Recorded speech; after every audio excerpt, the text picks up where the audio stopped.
Les desserts, ça fait partie du plaisir, mais parfois on trouve ça un peu trop sucré ou compliqué à faire. Pourtant, on peut créer des desserts simples, rapides et nutritifs. Aujourd'hui, dans Plein l'assiette, on vous montre comment faire des desserts express, mais satisfaisants.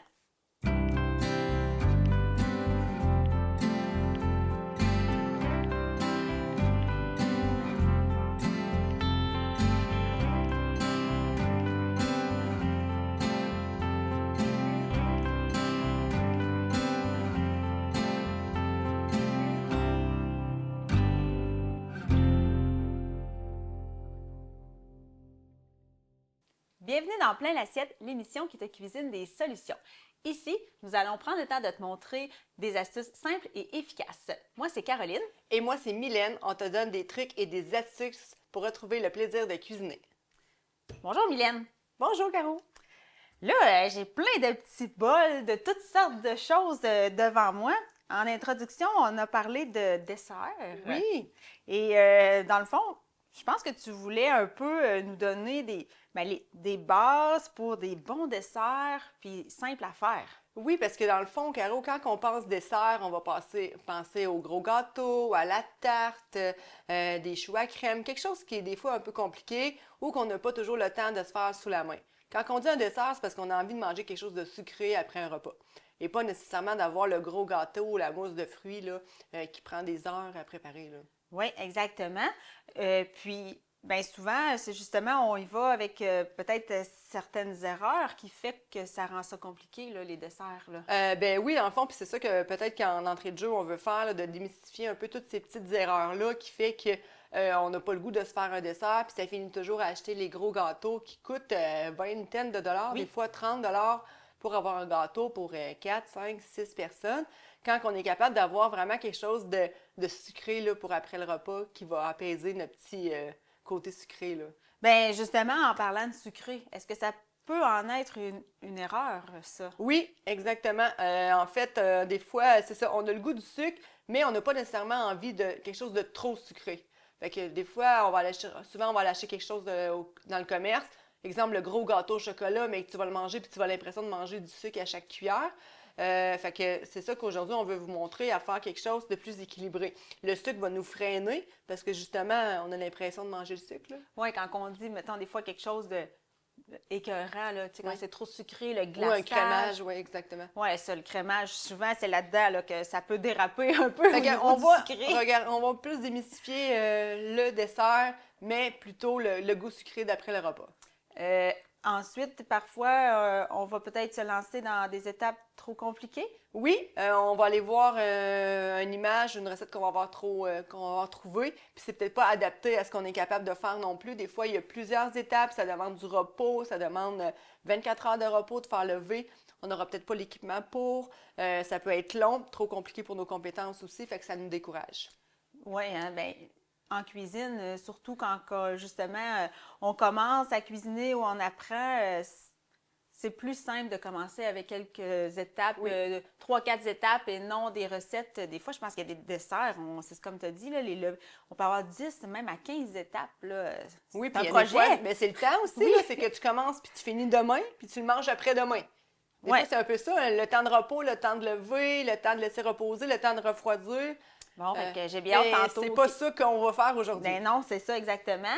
Euh, Aussi, j'ai déjà vu parfois des carnages en cuisine, tellement il y a des bols et des bols pour faire des mélanges.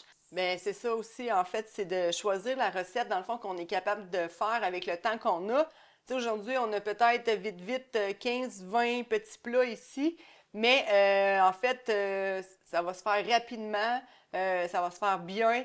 On veut pas avoir trop de vaisselle parce que ça, c'est décourageant après, parce que t'as ta vaisselle du repas. S'il faut en plus que tu aies ta vaisselle du souper, Oui. t'as de la vaisselle jusqu'à Ben tard. là, justement, ben pour la télévision, pour préparer nos choses, On a une recette tantôt qu'on va vous faire dans une tasse, puis on a préparé les ingrédients, mais moi, à la maison, ça irait directement dedans. Là, on n'aurait pas besoin de tous ces petits plats-là. Fait que, tu sais, il faut y aller aussi quand que tu regardes une recette de dessert ou quelque chose qui est un petit peu sucré, bien, il faut que tu regardes vraiment la complexité, puis comment de vaisselle que ça va me faire. Puis justement, au niveau des équipements, là, si on a des équipements qu'on n'a pas, là.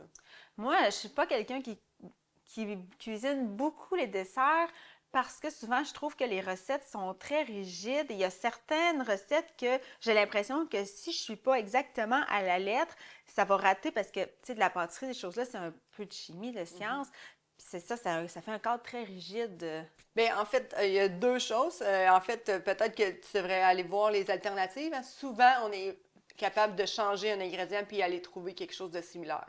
Des fois, ça peut être au niveau des allergies, au niveau des textures, quelque chose qu'on peut retirer tout simplement, puis ça n'aura pas un impact sur la recette. Tu sais, il ne faut pas justement avoir de la rigidité en cuisine parce que ça devient comme un irritant. On se dit, oh, mais là, si je ne change pas, si je ne l'ai pas, si ça coûte trop cher, si je ne le trouve pas, je ne pourrais pas faire la recette. Mais je pense que c'est de revenir un peu à la base, de dire que la cuisine, c'est faite pour s'amuser. Puis il y a toujours une solution à dire, bien, par quoi je peux remplacer l'ingrédient, là. Il y a plein de ressources. Il y a plein de ressources, il y a plein d'équivalences sur les internets qu'on peut trouver, les substituts d'ingrédients aussi. Fait qu'il faut enlever un petit peu cette barrière de OK, mais j'ai pas cet ingrédient-là, je peux pas la faire, là. Parfait. Les ingrédients, justement, tu les as classés un peu en type de famille. Oui. J'aimerais ça qu'on en discute un petit peu plus, puis au niveau là, du type de famille avant de faire notre dessert, là. Oui, on a beaucoup de choses à dire à propos de ça parce qu'on le dit, on veut que ça soit amusant puis surtout que ça soit nutritif. Fait que je t'invite à aller chercher notre petit support. C'est super important d'avoir dessert. Puis là, on parle de dessert, on parle vraiment, je le répète, d'envie sucrée qu'on a. Des fois, moi, mon enfant, il me dit « Ouais, mais on mange quoi comme dessert? » Mais il y a plein de choses que tu peux te faire comme dessert qui nécessitent même, des fois, même pas de cuisson. Dans le fond, tu veux un dessert parce que tu as encore faim. Ou tu n'as pas assez mangé, ou tu vas avoir quelque chose avant de te coucher. Bref, donc on fait quelque chose de super équilibré. Puis pour avoir quelque chose de bien qui va nous soutenir, bien là, c'est là qu'on va parler de la famille, des familles d'ingrédients pour créer n'importe quelle sorte de dessert. Bon, bien, on commence par ce qui est crémeux. Qu'est-ce qu'on retrouve au niveau crémeux? Bien, ici, on a du yogourt. On pourrait trouver du fromage cottage aussi. OK. Qui pourrait nous servir, qu'on pourrait mettre aussi, des fois avec un pied mélangeur, on enlève l'aspect des grumeaux. Fait que tu peux t'en servir aussi pour faire certains desserts. Des fromages crémeux aussi, exemple comme le mascarpone, le fromage à la crème, peuvent te servir comme base là, pour un dessert aussi, là. On a déjà cuisiné ensemble des desserts avec du tofu soyeux. Oui, exactement. Ça rentrerait dans la famille des crémeux? Oui, exactement. Tout ce qui est comme un peu l'apparence crème, si on veut, onctuosité, qui va être notre base aussi, là, ou ça peut être un ajout qu'on va donner. Qu'on va mettre. On va jouer au niveau des textures, au niveau des familles. Là. C'est important aussi parce qu'on mange avec les yeux, mais on mange aussi avec tous nos sens qu'on retrouve dans notre bouche au niveau du croquant, du palais, l'onctuosité. C'est ça qui fait aussi qu'on aime ce qu'on mange, là. Oui, bien, une variante de texture en bouche, justement. Souvent, ce qu'on retrouve, ce qu'on aime dans un dessert, c'est l'aspect moelleux. Alors, ça, qu'est-ce qu'on retrouve ici, comme type de en fait, dessert? ce que je nous avais préparé au niveau du moelleux, c'est des crêpes, des brownies, des muffins. C'est toutes des choses qu'on peut déjà avoir de fait dans notre congélateur. C'est des choses qu'on peut faire la fin de semaine, peut-être une variété, 2 variétés. Et c'est quelque chose de sucré puis qui se mange bien aussi et qui peut se mélanger avec toutes les 4 familles, là, si on veut. On a un muffin complet, mais on aurait pu le décomposer, le mettre dans un bol, ajouter une partie de crémeux et on vient d'avoir 2 textures là, dans notre dessert, là. Puis on voit sur l'affiche les genres un peu de cake éponge, des biscuits moelleux aussi qu'on peut faire. Pancake, brownies. Il y a vraiment beaucoup de choses au niveau des pâtisseries. Puis c'est pas des pâtisseries qui demandent vraiment beaucoup de connaissances. C'est des choses qui peuvent se faire super facilement aussi, qui ne demandent pas trop de vaisselle, on le dit. Puis des ingrédients qu'on peut changer aussi au niveau des substitutions, là. Oui, c'est ça qui est le fun, là, parce qu'un muffin, on peut faire ça vraiment avec des choses. On a un fond de fruits congelés à la maison. Toi, tu les as fait bananes, brisures de chocolat. Fait que si on peut prendre qu'est-ce qu'on a justement. Oui, puis ici, on aurait pu faire fruits farcis à l'intérieur, fromage à la crème. On retrouve déjà notre moelleux à l'intérieur. des fois, on peut s'amuser aussi à les mélanger. Puis au niveau des biscuits aussi, il y a plein de saveurs là, qu'on peut faire là, au niveau des biscuits moelleux. Là. Au niveau du sucre, on a marqué ici le sucré, mais je pense qu'il y a des alternatives qu'on peut prendre au lieu d'utiliser le sucre blanc raffiné pour sucrer nos desserts. Ben là, ici, on voit, en fait, je sais pas si c'est le miel ou le sirop d'érable, mais en fait, c'est deux sucres qui sont très naturels, qu'on est capable de retrouver ici, là, au Québec. Puis, au lieu d'éviter le sucre, la cassonade, ben on utilise des produits aussi qui sont super bons. Puis, le miel, je pense que c'est quelque chose qu'on utilise moins. Peut-être qu'on pourrait s'en servir pour sucrer. Sinon, les fruits, c'est un bon sucre naturel aussi à utiliser, là. Puis, ça donne un petit peu de texture aussi en bouche, là. Bien, on voit là, la banane, comme tu as fait tes muffins, ça, c'est vraiment rempli de bon sucre. Puis, jamais on va rajouter du sucre dans la préparation de pain aux bananes, là, parce qu'habituellement, ça va. Non, Ça c'est va assez combler. une bonne banane en purée, là, justement. Ici, ils sont peut-être pas prêtes pour faire des pains aux bananes, mais sinon, une banane mûre, là, plus qu'elle est mûre, plus qu'elle va être sucrée naturellement, puis elle va être parfaite pour faire les muffins ou un pain aux bananes. Oui, utilisez vos bananes trop mûres. Hein? On est porté des fois, soit on les perd ou on les congèle, mais moi, il y je a l'ai plein de déjà choses. dit, je sais pas, mais moi, je mets mes bananes comme ça au congélateur. Je me rappelle pas, j'en ai déjà parlé, mais je la laisse comme ça.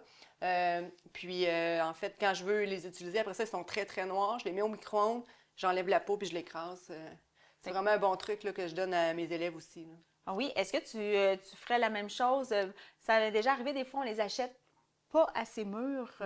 Est-ce qu'on pourrait là, justement aussi faire la même technique, là, au lieu de les démanger, les conserver comme ça pour plus tard? Il faut quand même qu'ils soient soit comme ça ou plus avancés. D'accord, OK. Il ne faut pas qu'ils soient verts pour les mettre au congélateur. Là. Du Ça moment qu'ils sont fonctionnera comme pas. ça ou plus foncés, on les met au congèle. Là, ils vont noircir, puis là, ils vont tout comme devenir. Après le micro-ondes, ils vont vraiment être molles, très, très sucrés, parfaits à utiliser. Ils vont être prêts à incorporer dans notre pâte à gâteau, à muffin. Oui, fait qu'il y a toujours des bananes au congélateur, ça dépanne. Oui, ben oui, puis c'est pas très long à dégeler, comme tu as dit, tu les mets au micro-ondes. Je les mets 30-40 secondes, mais entières. Après ça, ils s'épluchent bien. Puis... Ah, bon, tu vois, ça c'est quelque chose que j'ai pas encore testé, la banane complète congelée au fond micro-ondes. On a aussi au niveau des desserts croquants, on parle souvent biscuits, mais qu'est-ce qu'il y a d'autre au niveau des croquants, en fait, on a pépites de chocolat, je pense qu'on en a. Sur la table, les noix, on en a, les petits granolas. On aurait pu aussi ajouter tous les fruits séchés, canneberges, raisins secs, dans le fond, les dattes aussi. Abricots. Abricots. Toute cette gamme-là peut ajouter aussi encore un bon côté sucré, mais c'est des bons sucres à ajouter là, au lieu d'acheter le fameux sucre blanc. Là. Puis, c'est tout ça mélangé ensemble, en fait, qui fait que ça va être bon en bouche, que ça va nous satisfaire notre petit « Ah ben, j'ai goût de manger un dessert ».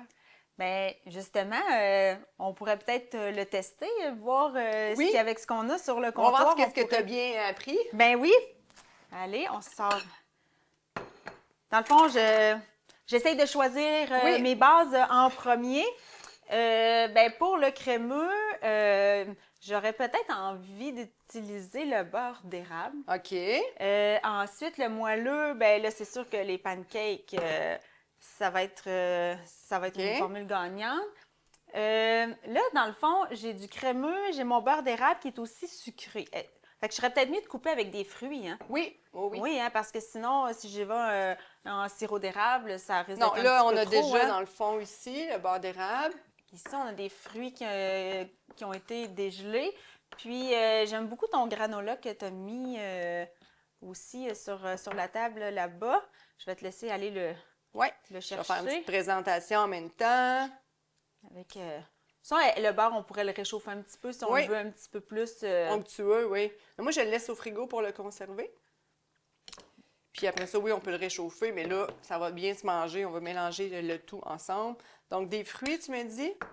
Oui, parce que le beurre d'érable est crémeux, mais est déjà quand même très sucré. Là. Oui. On va avoir quelque chose d'un petit peu plus là, rafraîchissant. Puis, ensuite, je vais te laisser prendre les granolas vu qu'ils sont plus à ta portée. Et là, est-ce qu'on a nos 4 groupes? Ben, on a le crémeux, on a mis notre beurre. Le moelleux, on a les pancakes. Le sucré, on a mis des fruits. Puis le croquant avec le granola. Fait que là, ça, Là, dans le fond, tu as mis 2 pancakes, là, mais pour une portion de C'est dessert, pour à on peut... partager. Oui, c'est ça, à partager dans l'assiette. À partager avec plein de monde. Quoique, je sais pas chez toi, là, mais ça, Ben, moi... moi, je donne ça à mes enfants, c'est fini. Ben, mon chum, c'est fini aussi. Là, pour lui, c'est un dessert. Moi, je partagerais. La portion est peut-être grosse, mais on voit aussi là, beaucoup sur... des fois, quand on regarde là, sur les médias sociaux, des petites mini pancakes là, Oui, qui exactement. sont faits avec une petite verrine, avec des fruits. Ça sert super bien. Puis, Quand on reçoit du monde, on a plus de temps de préparer, mais Oui. dans la semaine, c'est important d'y aller avec... de ne pas trop d'être compliqué ben non, aussi. c'est ça, exactement. C'est la base, c'est ce qu'on a dit au début. Là. C'est ça soit express, il faut que ça soit nutritif. Ben là, on a mis, oui, du beurre d'érable, mais on peut y aller avec le sirop. Des fois, c'est le fun de mettre des produits aussi du Québec, là, qu'on les utilise. On y va avec les produits qu'on a aussi à la maison. Ensuite, il y a d'autres desserts express que tu voulais me montrer, dont un que j'ai jamais cuisiné encore avec de la banane. Oui, Fait que, mais t'as jamais mangé, puisqu'on en a parlé avant, t'as jamais mangé les bananes dans le papier d'aluminium un peu farci qu'on met sur le feu? Non. Avec, tu les coupes en deux, avec la peau, là, tu les coupes, je sais plus trop c'est quoi le nom, là. Pépites de chocolat, tu renveloppes, tu mets ça sur les feux de camp, puis après ça, tu manges avec la cuillère. Non, ça, je te dirais dans que... genre mon jeune temps dans les cannes que je faisais. Mais non, ça s'est pas rendu chez nous. Disons que chez moi, mon conjoint n'est pas un amateur de ce fruit. Puis on va plutôt être porté guimauve ou saucisse, des choses Mais comme on peut ça même sur se le mettre feu. des guimauves. Mais dans le fait, on l'aurait gardé comme ça. Je l'aurais laissé comme ça ici. Je l'aurais ouvert en deux. Ouais. Là, j'aurais pu mettre genre chocolat, banane, chocolat guimauve, papier d'aluminium. Mais là, dans l'autre Bon. sens, là. Puis on le met sur le feu. Et là, quand tu le rouvres après ça... Je te garantis que je vas vais l'essayer l'essayer? cet été. Mais là, aujourd'hui, OK, là, on n'a pas de feu de camp. Non, mais en fait, on va faire la même chose, mais sur OK. la poêle. Je voulais un peu t'expliquer. Parfait. Fait que dans le fond, on va couper la banane en deux sur le sens de la longueur. Tu peux aller partir ta poêle avec une petite noix de beurre pendant que je finis d'expliquer. Donc, on la coupe en deux. Et on va aller la faire cuire de quelques secondes de chaque côté pour pouvoir la ramollir. Et ensuite, après ça, on va aller la garnir avec nos familles d'ingrédients. Fait qu'on va avoir notre fruit, pouvoir ajouter d'autres petites choses par-dessus. D'accord? Donc, si on veut y aller un petit peu plus élaboré, c'est ça, on pourra rajouter d'autres petites choses dessus. D'accord. Alors, ça, C'est parti. il faut que la poêle soit bien chaude. Oui, quand même. Le beurre, il faut quand même qu'il soit fondu. Quand la banane elle va un petit peu cuire dans le beurre, tu vas pouvoir continuer à l'arroser, on la retourne. Puis après ça, on peut la servir dans un bol, puis on le garnit des ingrédients. Moi, ce que j'ai déjà vu comme ça, c'est plus de la banane flambée. Oui, dans certains restaurants aussi là, qui viennent avec les guéridons, puis qui le font devant toi, avec l'alcool et toutes les assaisonnements là, qui vont avec ça. Oui, c'est ça. Fait que non, j'ai déjà mangé de la banane frite, mais pas sur le feu de camp. Puis, mais pendant que ta poêle à chauffe, j'aimerais ça te parler aussi qu'on en a déjà parlé avec les pommes. Ça fait aussi un repas qui est quand même super le fun à manger. Des petites dés de pommes revenues dans le beurre. Après ça, on peut servir ça avec de l'avoine pour aller chercher notre croquant. On peut garnir ça après ça avec soit notre yogourt. Fait qu'on est quand même un peu complet là, au niveau sucré. Oui. Je vais te prendre une cuillère pour que je puisse... Arroser. Je t'envoie arroser. les bananes par chez toi. Tiens, je vais te refermer ça ici. C'est bon. On a besoin d'y retourner beaucoup? Ou, Non, juste une fois. juste une fois? Tiens. Donc, Caro, c'est important de bien arroser là, avec le beurre pour être sûr que ça soit bien tendre, bien rôti. En fait, c'est pas que ça soit trop molle, il faut vraiment qu'elle se tienne encore aussi. On veut pas avoir une texture qui va être vraiment très, très mou. On veut pas faire une purée, fait qu'il faut qu'elle soit encore légèrement, là, pas al dente, là, mais une tendreté là, sur la banane. T'avais une assiette? Oui, j'ai une assiette. Fait que tu t'en viens avec ça. Oui, je vais donner un petit coup. Puis après ça, une banane au complet, c'est peut-être aussi gros pour manger. Mais quand vous avez des enfants ou vous et votre conjoint, vous pourriez prendre une banane, la couper en deux. Regarde ça! Wow! Fait qu'on continue à mettre nos garnitures dessus. Oui. Alors, bon, fait que la banane, tu rentrerais ça dans notre partie sucrée ou moelleux? Bien là, c'est un peu des deux. Sucré moelleux. Fait que là, ici, on pourrait rajouter dans le fond sirop d'érable et noix. On aurait notre côté sucré, croquant. Ça fait presque un banana split. Il Oui, manque juste une crème glacée. Ou, crème glacée, crème fouettée. On aurait pu aussi mettre des pépites de chocolat. Tu peux en prendre 2-3 grains dans nos petits pots. Oui, Oui, oui. tu me permets. Je te permets. Le chocolat, c'est bon. Vraiment pas. Oui, c'est ça. Il n'y en a pas beaucoup? Non, Non. on n'avait pas besoin de beaucoup. Tiens, juste... Et hop. Oui. Il manque juste les petits fruits, là, une confiture ou... Puis sirop d'érable. avec le sirop d'érable. Ça va faire un petit peu changement. Tiens. Et hop. Fait que là, ça, c'est très bon. Puis, il faut pas abuser non plus, hein. Tu sais, on respecte les quantités, entre parenthèses, parce que ça n'aurait pas été bon avec une demi-tasse de pépites de chocolat. Donc, l'élément ici prioritaire, dans le fond, c'est votre banane, mais c'est d'amener aller chercher des ingrédients de famille, d'ingrédients, dans le fond, des caractéristiques qui vont comme juste faire le petit oomph de plus là, pour qu'on aime notre dessert. D'accord. Tu sais, on met pas une tasse de granola, une tasse de... Le but, c'est de manger un dessert, mais juste une petite quantité raisonnable. Fait que, tu sais, on a 2 desserts qui ont été quand même rapides à faire, mais qui demandent un petit peu de préparation, peut-être au niveau des crêpes, qui sont déjà faites. Oui, puis la banane, c'est quand même une façon différente de la manger que juste partir avec le matin, là. Puis, tu sais, parfois, c'est là, des fois qu'on les perd, on les achète pour déjeuner le matin, mais si on s'en servait quelquefois pour un dessert en soirée ou avec les enfants, bien, on évite un peu le gaspillage si c'est pas mangé le matin. Mais tu sais, des fois, on pense pas au dessert de fête d'enfants, là, on pense toujours aux gros gâteaux, puis c'est donc bien... ça coûte cher, là, des fois, des gâteaux pour des fêtes d'enfants. Puis faire des barres à dessert comme ça, c'est quelque chose qui peut être super agréable pour eux. Puis de sortir une table d'ingrédients, puis on peut faire des petits dessins, des affiches comme ça, puis de dire aux enfants, bien, tu dois avoir chaque catégorie d'ingrédients dans ton assiette. Fait que ça fait différent aussi, puis ça amuse les enfants. C'est une activité fête familiale, si on veut. Oui, puis là, on va s'apprête à faire quelque chose que moi, ma fille, elle adore. Un gâteau dans une tasse. Oui! Tous les ingrédients dans la tasse et ensuite au four à micro-ondes. Alors, si tu veux peut-être me guider, je vais prendre la tasse ici puis me dire qu'est-ce qu'on fait avec ça? Qu'est-ce qu'on ajoute, je ne sais pas si étapes. tu te rappelles, Caro, on a parlé déjà dans certains épisodes des fameux pots aussi. Oui. Puis on a fait des pots qui étaient justement des gâteaux dans une tasse. Fait que si vous voulez retourner voir ces épisodes-là qui vous donnent comment justement bâtir ton petit pot, puis des fois on le reçoit, mais aujourd'hui on va le cuire. Parfait. Fait que là, c'est comme s'il était dans un petit pot, c'est juste qu'il était un petit peu déconstruit. Fait que là, c'est juste d'ajouter tous les petits verres qu'il y a devant toi et de les mélanger directement dans la tasse. Et on va les envoyer environ 1 minute au micro-ondes. OK. Fait que je peux te donner une fourchette, là, oui. Ça y est bien pour travailler. Je vois que tu as des ingrédients secs, des ingrédients humides. Est-ce qu'il y a un ordre à privilégier pour les mettre? Bien là, moi, si je te dirais qu'ici, on est dans le pot, tu as tous tes ingrédients secs, on aurait les liquides à rajouter. Fait que moi, je te conseille de mettre tes liquides dans le fond. OK. Parce que ça va être beaucoup plus facile pour toi à brasser. Ça, alors ici, on a du lait. Du lait. Toutes les quantités, là, on va les marquer là, sur la page de plein l'assiette. Donc, on peut ajouter la vanille, le sirop d'érable. C'est une recette super facile à réaliser qu'on retrouve aussi un petit peu partout. Ensuite, du beurre fondu. Ici. Oui, tu as encore fondu. Oui.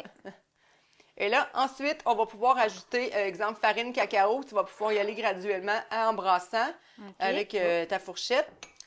Et tu sais, au lieu d'utiliser un fouet, là, une fourchette dans un verre, là, c'est une tasse comme ça, c'est parfait. Pour pouvoir tout humidifier les farines. Oui.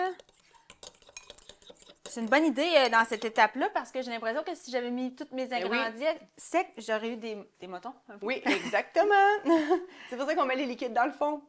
Oui, ça se mélange. Mais c'est un peu comme ça, hein? On rajoute toujours les secs dans les liquides de façon graduelle. Hein? C'est comme une petite loi en pâtisserie non écrite, si on veut. Fait que quand tout ça est bien homogène, à la fin, tu vas pouvoir mettre les quelques pépites de chocolat qui te restent. Puis en plus, c'est ça, avec le cacao, on a vraiment le goût chocolat, mais sans Là, il existe aussi 1001 recettes. Oui, c'est ça. Puis tu sais, t'as pas mis de sucre blanc raffiné, non. là, dedans, là. Sirop d'érable. Oui, avec la petite touche de vanille, ça ici, puis... Ensuite, les pépites de chocolat. Ça, c'est juste pour donner un petit goût de plus, là. Oui, parce que je crois que quand on les fait comme ça, les pépites, bien surtout des pépites pour faire les biscuits, ces choses-là ne fondent pas. Fait que là, on a un petit goût parfait. Fait que ça, c'est bon ici. Et là, combien 1 minute de temps? au micro-ondes, tout dépendamment de la force du micro-ondes. OK. Est-ce qu'il faut surveiller? Non, 1 minute, puis après ça, on vérifie, dans le fond, si c'est prêt, on peut vérifier avec un cure-dent. Bon, bien, on va essayer ça. On va partir ça ici. Puis 1 minute, on regarde, après ça, on pourrait y aller à coup de 10 secondes. Là. C'est prêt, Mylène? Hey, je sais, c'est tellement prêt, c'est comme 1 minute. C'est vraiment quelque chose de super rapide à faire. Ça sent bon, là. Regarde, tu peux voir. Oui, j'ai bien hâte de voir ça. Donc, c'est toi, ici. une assiette peut-être? Oui, avec une cuillère. Habituellement, on le mange Dans la tasse. directement dans la tasse. On peut s'y mettre quelques fruits, mais là, on va vous montrer un peu la texture. Super important, ça dépend toujours de la force de votre micro-ondes, hein, je pense. Oui, ça dépend de la force des micro-ondes parce que le mien, moi, il est vraiment très fort. Puis aussi, on pourrait en faire un mi-cuit sur le même. Ben, on aurait pu le mettre 20 secondes de moins peut-être, 15-20 secondes de moins pour avoir vraiment un fond coulant. Là. Ça, les mi-cuits, hein, le moelleux, le crémeux, avec ça Oui. aussi une petite confiture ou des fruits. Fait qu'ici, là, on voit un C'est vraiment peu très moelleux. Bien là, c'est le chocolat. Dans le fond, c'est Oui. les pépites de chocolat qu'on voit bien. les pépites ici. C'est sûr que c'est un gâteau plus humide, Oui. là. On n'aura pas un effet cake comme ça, là, nécessairement au four micro-ondes. Mais c'est tellement rapide. Moi, là, ma fille, elle adore faire ça, là, à part avec sa tasse. Si on parle de faire ça express, bien là ensuite, on pourrait rajouter, là, dans le fond, fraises, encore une fois, granola. Il y a plein de choses qu'on peut rajouter. On pourrait rajouter un petit peu de yogourt aussi par-dessus. Ça va nous faire une belle fleur. Ben oui, là, hey, on peut quand même se mettre ça un petit peu. Moi, j'aime ça. Je mange avec mes yeux, Oui, moi. bien c'est ça, c'est important. Autant au niveau des repas, des desserts, de tout ce qu'on mange, c'est vraiment la première chose qu'on va juger. Là. Si c'est pas beau, on n'aura peut-être pas le goût de le manger. Non, exactement. Notre petit segment mythes et Ah oui? réalités, oui, on va voir s'il y a des petites idées préconçues par rapport au dessert. Un dessert doit toujours être sucré pour être bon. Je pense qu'aujourd'hui, on a démystifié qu'au niveau du sucre, on peut aller chercher, dans le fond, dans les fruits. Et c'est que notre envie, c'est de manger quelque chose de réconfortant aussi, souvent le soir, là, qu'il faut combler par quelque chose qu'on... Fait que ça n'a pas besoin d'être très sucré pour dire que Non, parce c'est du dessert et que c'est bon. Après, on va avoir mal au cœur, on va mal au ventre, on va se sentir gonflé, on va mal dormir. Fait que je pense qu'aujourd'hui, on vous a montré à utiliser les bons sucres aussi. Oui. Quand on veut avoir un régime de bien manger sainement, il faudrait éviter le dessert. Ben non, parce que, exemple, nos bananes, ou peu importe ce qu'on a fait, ben les bananes, c'est un fruit, le sirop d'érable. Je pense pas, dans le fond, c'est de savoir comment bien le composer, puis c'est ça qu'on vous a montré aujourd'hui. Faut pas se priver de dessert, là, nécessairement. Éviter, par exemple, les gros crémages, les gros gâteaux, ceux qui ont plein d'agents de conservation. Très calorique. Très, là. très calorique. Des fois, un dessert, c'est 400 calories, mais là, on vous a montré des alternatives là, avec beaucoup moins de calories, puis moins gras aussi. Là. Faire des desserts, faut absolument partir d'une recette précise. Non, vraiment pas. On peut être créatif, on peut changer les ingrédients, on vous le dit. Référez-vous à tous les sites Internet pour des sites de substitution. Vous pouvez aller nous voir aussi sur notre site. On a plusieurs idées pour vous là, pour remplacer les ingrédients. Mais justement, tu le dis, allez voir les outils qui sont disponibles sur notre site de Plein l'Assiette. Suivez la communauté Plein l'Assiette sur notre page Facebook, sur notre chaîne YouTube. Hein, Mylène, tu as plein d'autres capsules aussi Oui. avec plein d'astuces, autant pour ce sujet-là que toutes les autres choses. Vous pouvez retourner voir aussi là, les épisodes pour justement... On remet plusieurs thèmes des fois dans les émissions. Alors, on vous invite à aller réécouter les épisodes si vous n'avez pas vu celles avant. Alors, j'espère que ça va vous donner le goût et enlever la culpabilité d'aimer et de manger du dessert. Exactement. Fait que sur ça, Caro, on vous dit à bientôt dans Plein l'assiette.